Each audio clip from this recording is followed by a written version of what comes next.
Selamat datang di Cerita Manga, channel yang menceritakan tentang manga dan sejenisnya. Di video pertama ini kami akan menceritakan sebuah manga yang penuh kebrutalan, sadis, dan kejam. Pumpkin Night, nikmatilah. Halaman pertama memperlihatkan banyaknya mayat bergelimpangan. Terlihat pula penyebab mereka tewas adalah dibunuh. Dipertegas dengan adanya seseorang di tengah ruangan yang membawa pisau yang berlumuran darah. Sosok itu juga mengenakan topeng labu di kepalanya. Di tempat lain diperlihatkan seorang gadis yang sedang asik bermain smartphone di kamarnya. Dia lalu menerima pesan dari sosmednya bahwa seseorang bernama Pumpkin Night telah memfollow akunnya. Karena melihat foto profilnya, dia merasa orang itu pasti asik. Jadi dia pun menerima permintaan follow dari akun tersebut. Baru selesai diterima, langsung saja ada pesan masuk dari si Pumpkin Night kepada gadis yang ternyata bernama Asumi Nakatani. Asumi, kau akan mati. Begitu pesan yang tertulis dan tentu saja membuat Asumi cukup takut. Lebih panik lagi karena si pengirim pesan tahu nama Asumi, sedangkan Asumi tidak merasa mengenal orang itu. Belum selesai rasa kaget Asumi, bel pintu tiba-tiba berbunyi. Dengan perasaan takut Asumi mencoba mengintip dari jendela kamarnya. Dia perhatikan dengan seksama. Akhirnya dia melihat sesuatu yang membuatnya merasa lega.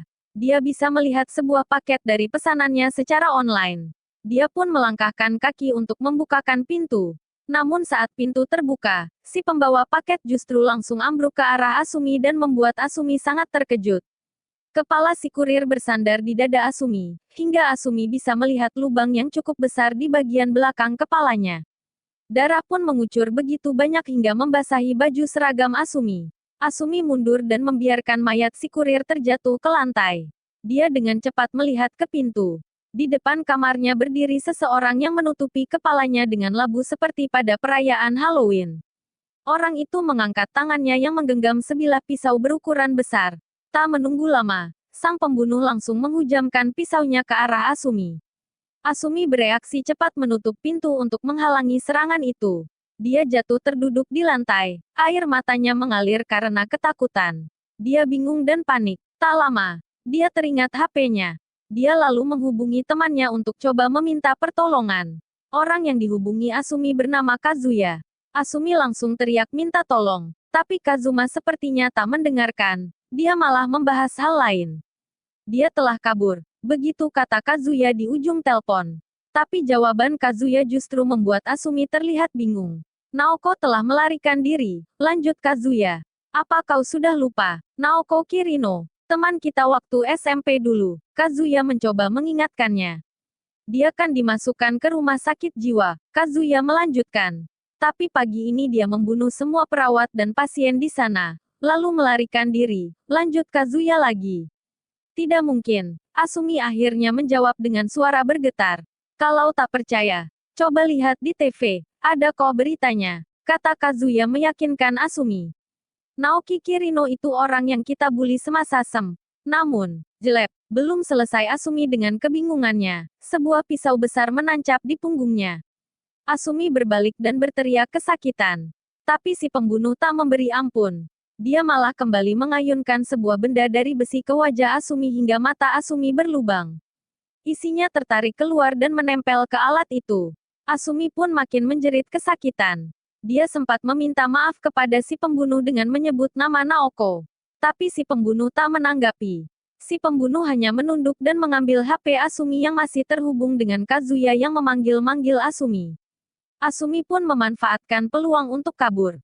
Dia keluar kamar, berjalan sempoyongan dan menutup wajahnya yang berlumuran darah. Karena mendengar suara langkah si pembunuh yang mengikutinya, Asumi pun berlari sambil teriak meminta belas kasihan. Tanpa sadar Asumi sudah berada di tengah jalan raya yang ramai. Lalu, bruk, sebuah mobil yang melaju kencang menabraknya. Dan melindas tubuh Asumi hingga tubuhnya berantakan.